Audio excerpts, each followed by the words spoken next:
Hi అండి. అందరికీ నమస్తే. అటుకులు ఉప్మా. ఒక కప్పు అటుకులు, ఉల్లిపాయ, పచ్చిమిరపకాయ కట్ చేసి తీసుకోవాలి. ఒక గిన్నెలో అటుకులను వేసుకొని వాటర్ పోసుకొని ఒక 5 నిమిషాలు నానబెట్టుకోవాలి. స్టవ్ వెలిగించుకొని ప్యాన్ పెట్టుకొని 2 స్పూన్లు నూనె వేసుకొని పల్లీలు వేసుకొని వేయించుకోవాలి.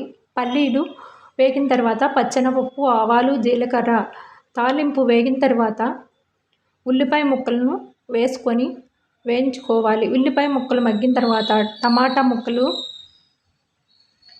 పచ్చిమిరపకాయ ముక్కలు, కరివేపాకు వేసుకొని వేగిన తరువాత ఒక స్పూన్ సాల్టు, చిన్న స్పూన్ పసుపు వేసుకొని కలుపుకోవాలి. అటుకులను కూడా వేసుకొని